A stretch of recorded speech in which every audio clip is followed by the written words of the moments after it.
לדוד. אדוני רואי לא אחסר, בהינו דשא ירביצני על מי מנוחות ינעלני.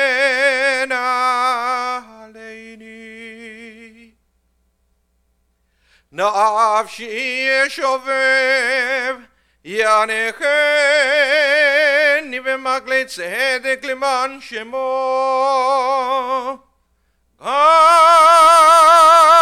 כי ילק וגצל מוות לא ידעת כי אתה עמדי. שבטך ומשענתך המה ינחמוני. תערוך לפני שולחן נגד צורריי, דישנת בשמן ראשי כוסי רוויה. אך טוב וחסד ירדפוני כל ימי חיי, ושבתי בבית אדוני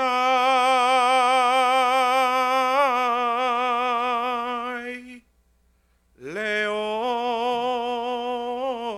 ימים. The words of the 23rd Psalm, a Psalm of David. The Lord is my shepherd, I lack nothing. He makes me lie down in green pastures. He leads me to water in places of repose. He renews my life. He guides me in right paths as befits his name. Though I walk through a valley of deepest darkness, I fear no harm, for you are with me. Your rod, your staff, they comfort me. You spread a table for me in full view of my enemies. You anoint my head with oil. My drink is abundant. Only goodness and kindness shall pursue me all the days of my life, and I shall dwell in the house of Adonai for many long years. So we are all gathered here this morning, sadly, to say goodbye to Mischa Pollock.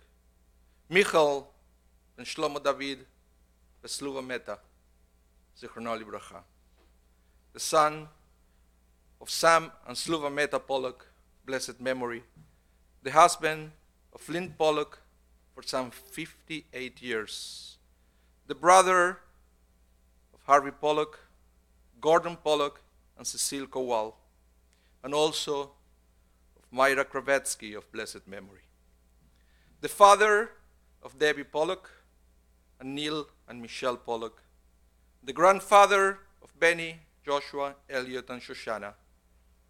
Mischa passed away on Wednesday, January 9th, peacefully, at the age of 94. Judaism is no doubt an optimistic religion, and positive thinking plays an important role in Jews' worldview. All the stories in the Torah are positive.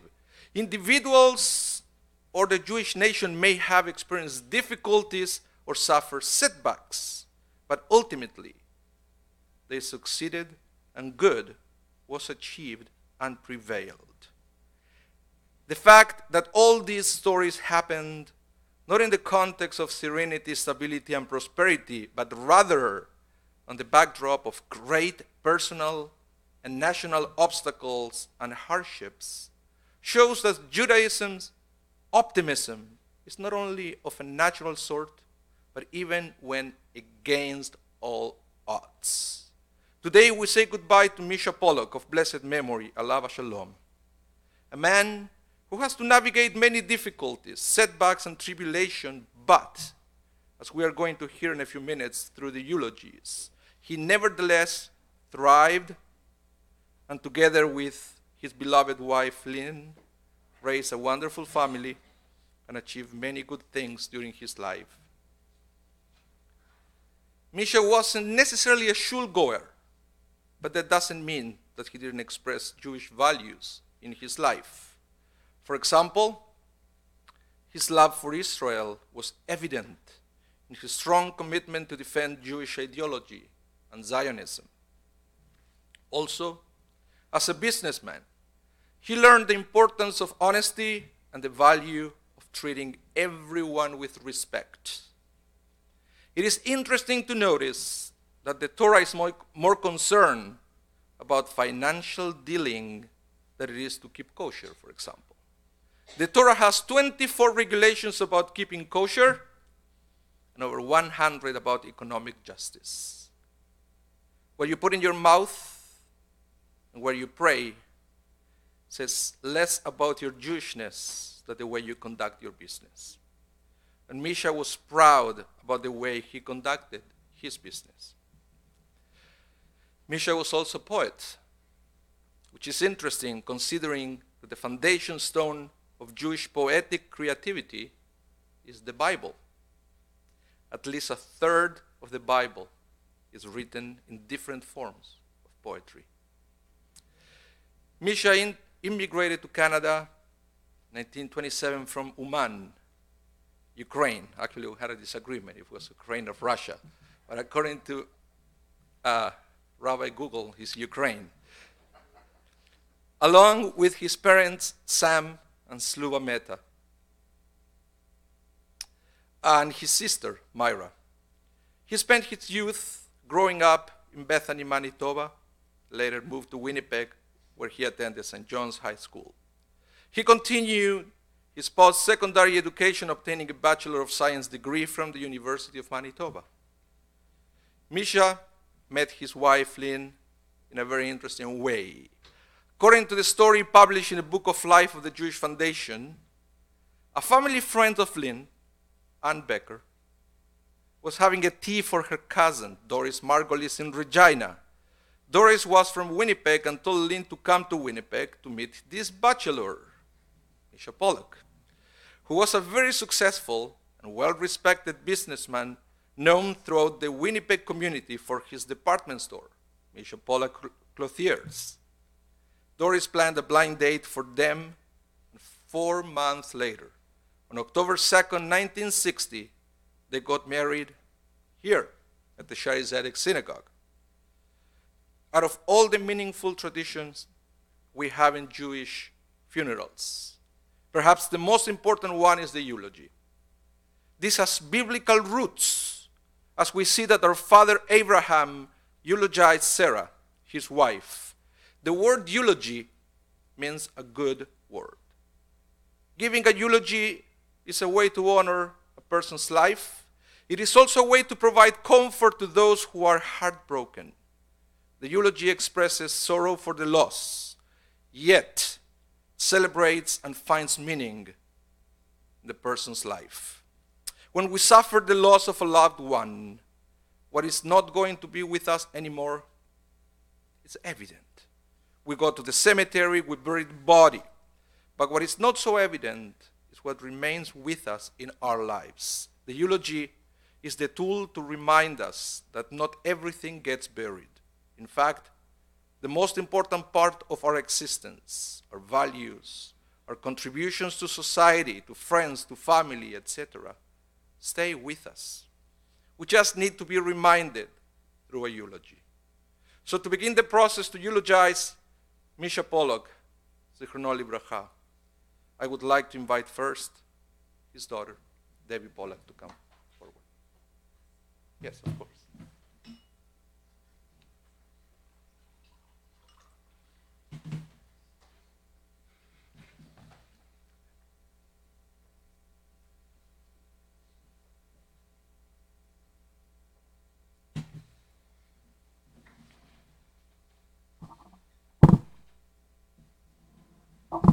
Thank you. God blew into Adam with his holy breath a neshama that is immortal and does not perish when the body does. Mischa Pollock, Michal ben Sluva Meta and Shlomo David, beloved husband, father, and Zeta, my dear father, passed away peacefully on January 9th at his home. My mother and I spent the early morning hours with him at his bedside, holding his hand, telling him how much he is loved, and letting him know that he was not alone in the hours before his death. Although his breathing was shallow and he was very drowsy from his organs shutting down, he let us know that he was aware of our presence. He felt comforted and loved. These were my last precious moments with my father. Mischa Pollock had a good soul, a Gita Neshama, that will be everlasting, even though his physical body could no longer function. Mischa's aspirations and actions will live on eternally through his children and grandchildren. His life was filled with good deeds. He was a moral, good, and decent person, a true mensch. He was the best person that he could possibly be to his family, doing everything that he possibly could do for us in the ways that he knew how. He was so proud of his children and grandchildren's accomplishments and received so much nachas. Mischa was the product of his environment. He immigrated to Canada in 1927 from Uman, along with his parents Sam and Sluva and sister Myra. He spent his youth growing up in Bethany, Manitoba, and later moved to Winnipeg, where he attended St. John's High School. He continued his post-secondary education at the University of Manitoba, graduating with a Bachelor of Science degree. Mischa was a brilliant student. He was the top student in his class. His mind was like a sponge, absorbing everything that he learned. He had a remarkable memory.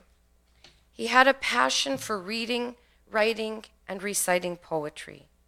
He found it easier to express his feelings in writing. Mischa wanted to become a doctor. However, being the eldest son in the family, his father wanted him to go into business with him, and being the diligent son that he was, and wanting to help his father, he agreed. He eventually took over, rebuilt, and expanded the family business into Mischa Pollock Clothiers on Selkirk Avenue, one of the finest and most modern department stores in Winnipeg. Mischa became well known throughout the Winnipeg community for his friendly nature, courteous service, and quality merchandise. He was so kind to his customers, often allowing them to take home merchandise on credit if they could not afford to pay for it at the time. Even now, decades later, people smile and talk about their fond memories of shopping at Mischa's department store and how well they were treated by my father and what a positive experience it was for them. Mischa took such pride in building up his business. Although he had a science background, he had a keen business sense. He had a large, dedicated staff working for him. However, he never sat down for a moment and wanted to oversee every aspect of his business. That was his nature. He took painstaking care to ensure that every conceivable modern method of merchandising had been planned and acted upon. Mischa Pollock Clothiers became well known throughout the Winnipeg community as the place to shop and synonymous with excellence and genuine care for everyone. Mischa was a very well-respected, dedicated, successful, and hard-working businessman. His main goal was to ensure that his family was well taken care of, which he did. I must admit that my father was the most generous man to me. I did not realize at the time just how lucky I was. I took his generosity for granted. While some of my fellow medical students were required to work part-time as well as study, I was oblivious to anything monetary and was able to simply focus on my studies without a worry in the world. I would go to medical school wearing a fur coat and driving a Mercedes that my father purchased for me. I simply did not realize that it could be any other way. Today, looking back, I now know and appreciate my father's immense generosity and why he worked so hard. It was his way of showing how dedicated he was to his family. It was his way of expressing his love for his family by being a provider for us. He, on the other hand, was a very humble man and did not want or need anything showy for himself. He had simple tastes. As a result of Mischa's determination, hard work, and will, he became a highly successful businessman and was able to retire at a young age in his early 50s. In his retirement, he became inseparable from his dedicated, dear, and loving wife, Lynn. My mother completed my father, two halves of the same soul, becoming one. Lynn was his right hand, and he was highly dependent on her for guidance in life. Her innate intuitive understanding and ability to know what was best for our family was exactly what my father needed.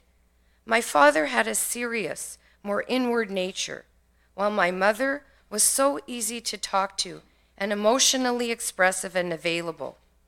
She was blessed with the tremendous feminine quality of Bina, understanding. My father was happy to take direction from his wife, whose strength, warm and loving nature, wisdom and good sense provided the guidance that my father relied upon. My mother's total dedication to my father was most evident in how she took such loving, excellent care of him throughout his life, and especially over the last 2 years when his health failed. Wanting to keep him at home with her for as long as she possibly could, even to the detriment of her own health. My mother always knew the best course of action, what the best course of action was, and my father was content to listen to her advice. My parents' separate strengths and attributes complemented each other so well and provided Neil and I with a solid home environment in which to grow up, filled with abundant love and wonderful memories. I feel truly blessed and grateful to Hashem and to my dear father and mother for being such remarkable role models for me. I couldn't have asked for anything more. My parents spent 3 wonderful years together at the Shaftesbury Retirement Residence. Mischa spent the last year of his life at the Saul and Clarabelle Simpkins Center. Our family would like to thank all the staff for being so caring and attentive to Mischa. We would especially like to thank Mischa's 2 private caregivers, Miss Sarah and Margarita, for their dedication and kind, compassionate care they provided to my father. They became like part of our family. Dad, I love you. You will be deeply missed. May you rest in peace in Olam Haba, and may your soul be an eternal blessing. And let us say Amen.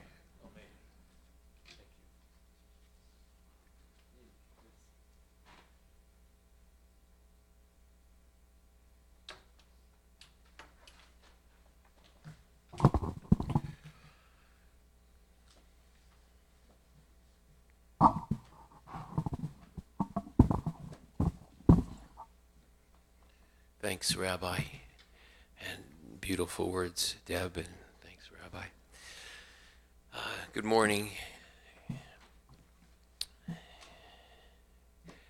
thank you all for being here today to honor my father's memory, and surprise my couple buddies, Mark and Rob from Vancouver. Beautiful to see you here, thank you. As I reconsidered now through the eyes of a 55-year-old man, various memories of my time with my father from my childhood, some special qualities of his character have become quite clear to me that I'd like to share with you. I I recall that quite often when we were out together, shopping or running errands, we were incessantly bumping into people who knew my father. And when they met him, at these times, it never failed that there were screams of joy. Mish, great to see you. Hey, Mish, how are you doing? Always lots of kibitzing and laughter, faces lit up.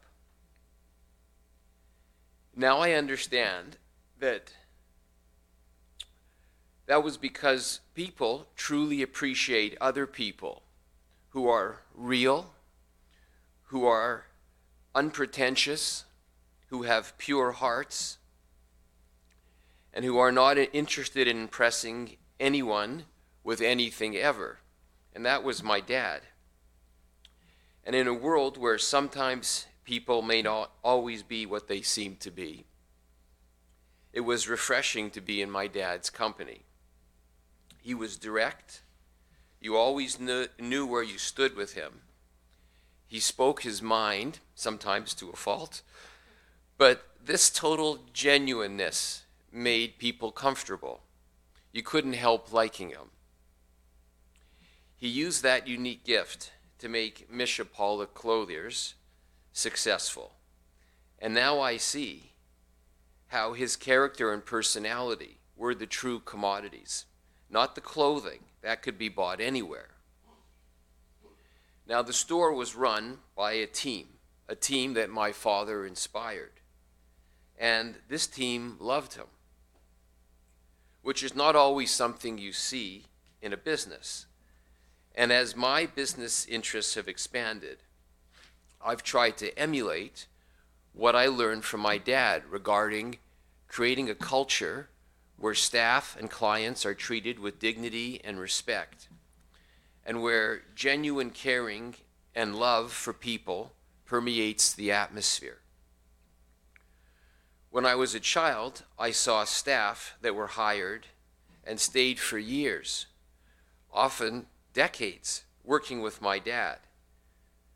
At that time, that didn't seem strange or unique. But today I can see that he succeeded in doing something remarkable, in developing a second family where people loved to come to work. And in addition, they were proud to come to work with Mischa Pollock because of who he was, because of his values. You see, they found themselves working for a man they respected, honest, kind, and, as Deb said, a real mensch. But he showed them respect and made them feel appreciated and loved. And in turn, he won their loyalty. Similar feelings were shared by his customers who loved to shop there. He knew everyone's name. He shook their hands with a big smile, always sharing a laugh. He effervesced sincerity and humility. Customers felt like they were family.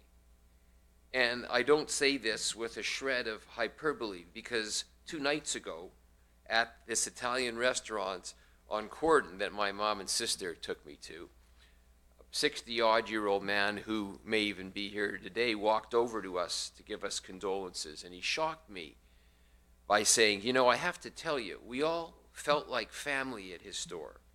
He trusted us. He'd say you could pay now or you could pay later if it's a problem." He always trusted in people's best intentions. And I could see Dad touched and elevated people's souls in a powerful enough way that they were still thinking and talking about their experiences decades later. This strikes me as truly meaningful and remarkable. My dad also stepped up to be generous when he saw that it was necessary to clothe people in need, even if they couldn't pay him. And when he did, he never sought recognition or attention, because this was not his way. Everyone gives back in different ways. And I believe today that creating that unique Mischa Pollock Clothers experience was a true community service and his unique way of giving back. Obviously, over the decades and changing economic conditions, it would take more than my dad's humanistic qualities to keep things afloat. There was another side of my dad that emerged. I saw a man with incredible drive, conscientiousness, passion, and intensity. He showed me by example what it takes to be successful in business. I'm grateful for the work ethic that he taught me, as well as the understanding of the need for tenacity and commitment to succeed, which he lived and taught through example.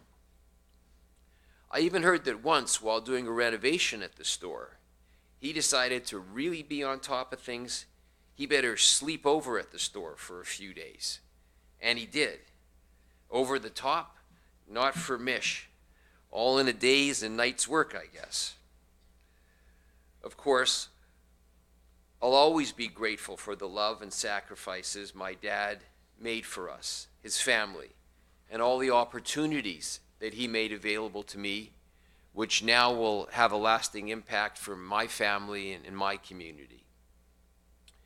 And I can now comfortably include in the opportunities he created the difficult emotional moments I had with my dad, which created an environment that forced me to dig deep and develop internally the resourcefulness and skill set to be where I am today, which I'm grateful for to my father.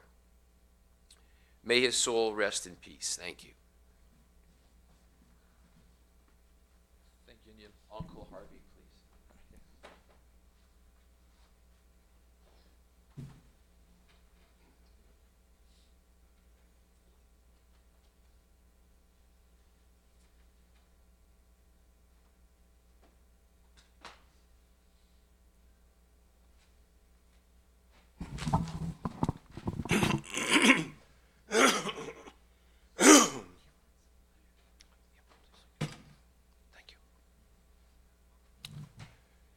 Rabbi, friends, family, no doubt you'll hear some repetition from what I have to say, not having first read what was to be said by my dear niece, Debbie, and dear nephew, Neil.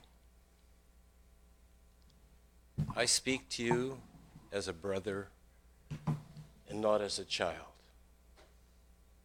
My brother Mischa was born in Russia on the 15th of September, 1924.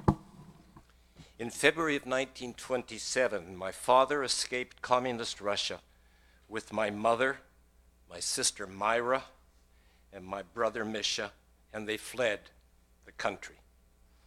They arrived in Winnipeg, and with the help of a cousin, my father found a job delivering bread. Subsequently, in 1929, my father settled the family in a small community 140 miles west of Winnipeg, Bethany, where he operated a general store. It was here in Bethany where Mischa spent the next 14 years of his life. Being the only Jewish family in the Gentile community was not an easy lot for Mischa, who was an excellent student and led his classmates throughout his time spent at the Bethany Consolidated School.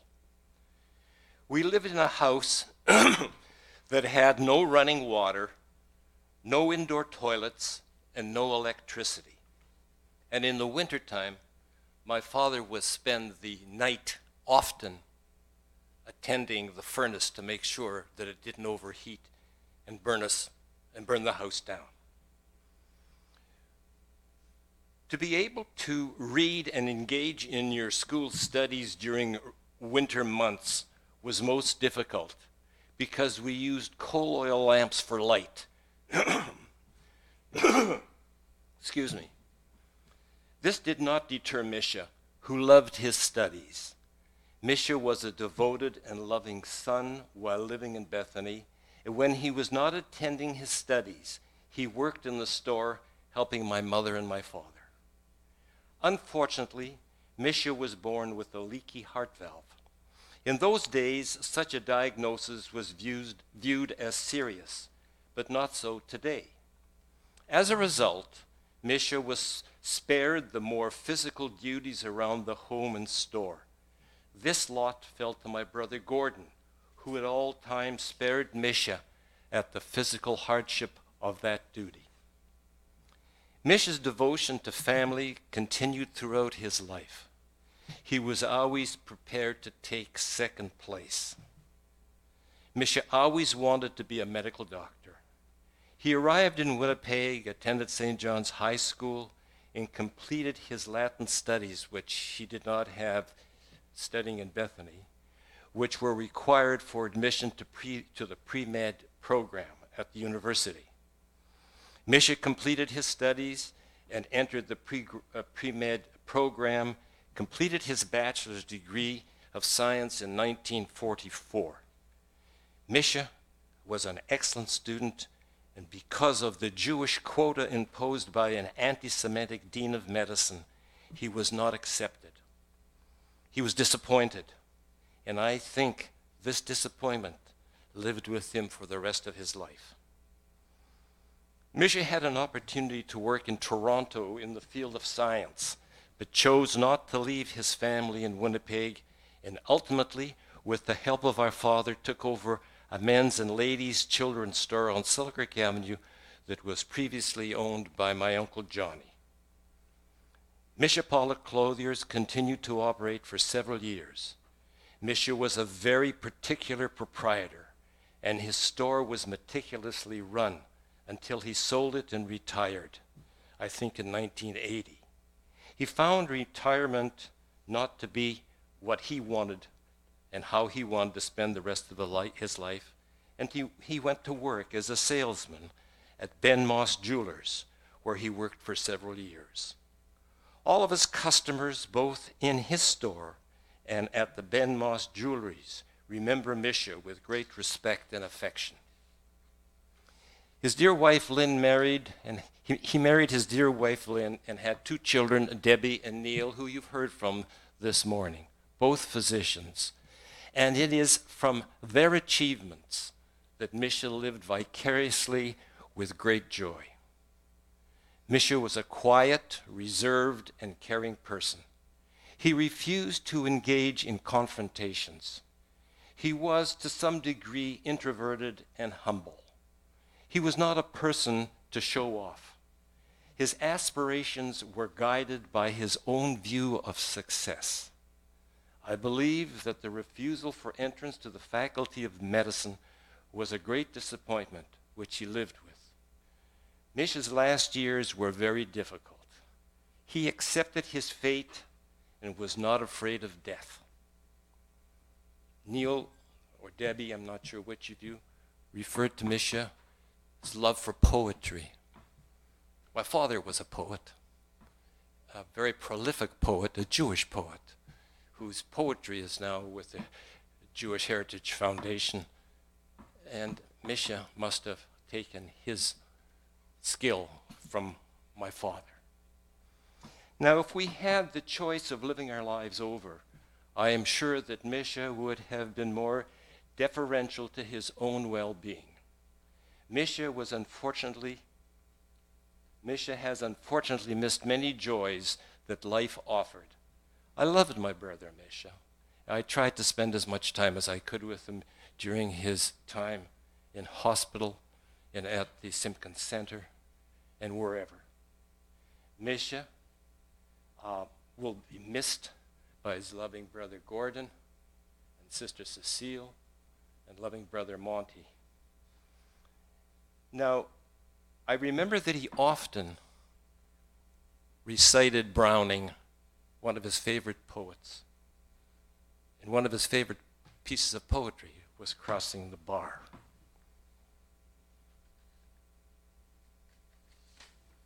Which I hope Browning will help Mischa this morning. And if I may, I would like to recite to you Crossing the Bar. Sunset and evening star, and one clear call for me, and may there be no moaning of the bar when I put out to sea. But such a tide as moving seems asleep, too full for sound and foam, when that which drew from out the boundless deep turns again home. Twilight and evening bell, and after that the dark, and may there be no sadness of farewell when I embark. For though from out of our bourne of time and place the flood may bear me far, I hope to see my pilot face to face when I have crossed the bar. Mischa, may you rest in peace. I love you.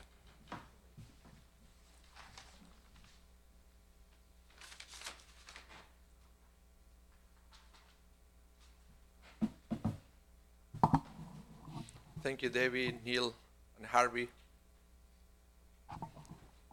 for your wonderful and inspiring eulogies. I remember Mischa from the times of his grandson's Bennett bar mitzvah. But I believe that was the last time that I had a conversation with Mischa. After that, his health started to deteriorate faster and faster. And the times that I had an opportunity to visit him at the hospital, we couldn't even have a conversation. And I noticed that, unfortunately, he was in pain. So it also should be a source of comfort for all of us in this moment to know that he's at peace now, and his soul is reunited with all his ancestors in the Olam Haba, the world to come. Please rise now for the memorial prayer, the El Maleh Rachamim.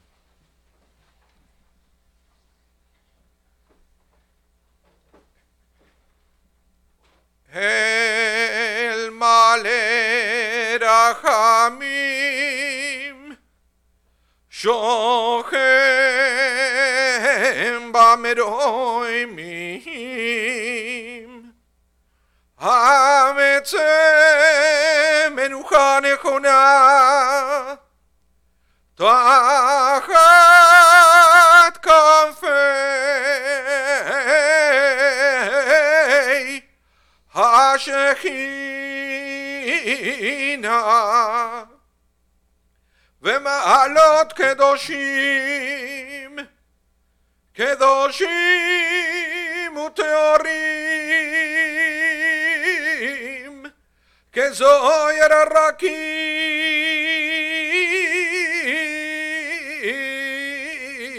מזהירים,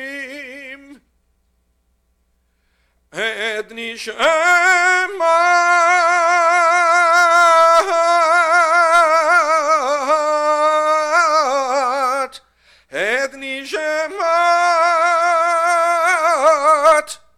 מיכאל בן שלמה דוד וסלובה מתה, שהלך לעולמו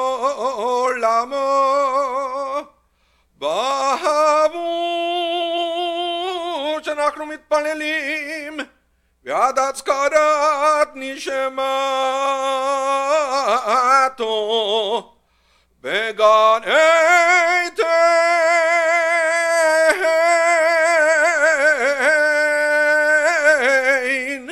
בגן עדן תהי מנוחתו. לכם על הרחמים אז תראיו בסדר כנפיו לעולמים, וצרור בצרור החיים, החיים את נשמתו, אדוני ונחלתו, וינוח ושלום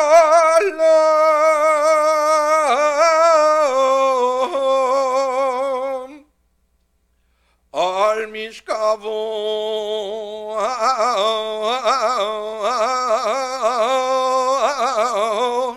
ונאמר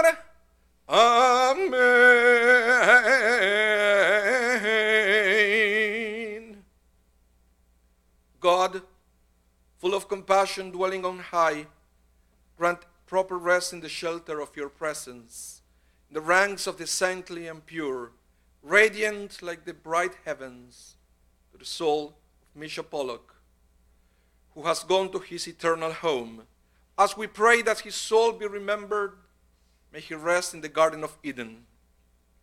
So, compassionate ruler, shelter him beneath your wings forever, and gather his soul in the bond of life. God is his true inheritance, and may he rest in peace in his resting place. And let us say, Amen. You may be seated. So in a few minutes, we are going to proceed in caravan fashion to the Shari Zedek Cemetery, located in the corner of Armstrong and Main Street. If you are coming with us to the cemetery, please remember to turn on your four-way flashers to identify your vehicle as part of the procession. And please remember to stop at the red lights. We have a couple of photo radars on the way there. So just an advice, stop at red lights. Immediately after burial, we are going to return here to the Shari Zedek for the meal of consolation. And it's going to be one evening where you will have an opportunity to visit family as part of the Shiva, and that is going to be this Saturday evening from 8:30 to 9:30 p.m. here at the Shari Zedek. Donations on Mischa's memory could be made to the Lynn Mischa Pollock Fund through the Jewish Foundation of Manitoba. So at this time, I would like to invite the pallbearers to exit the chapel now and assume their places alongside Mischa's coffin.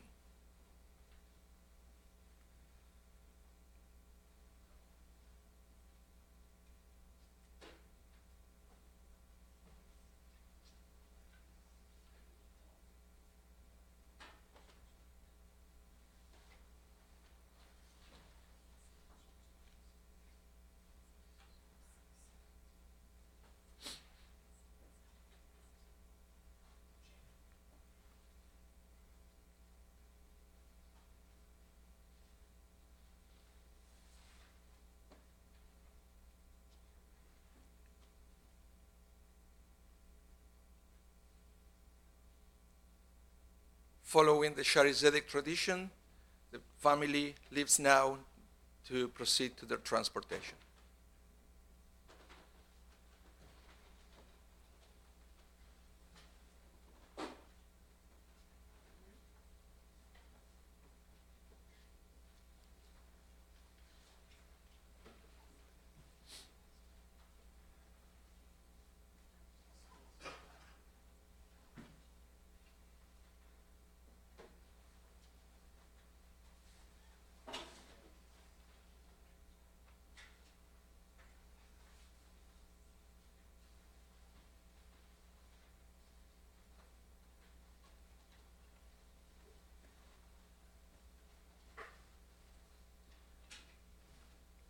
For the rest of us, please remain in your pews until the funeral director will give us a sign to leave the chapel.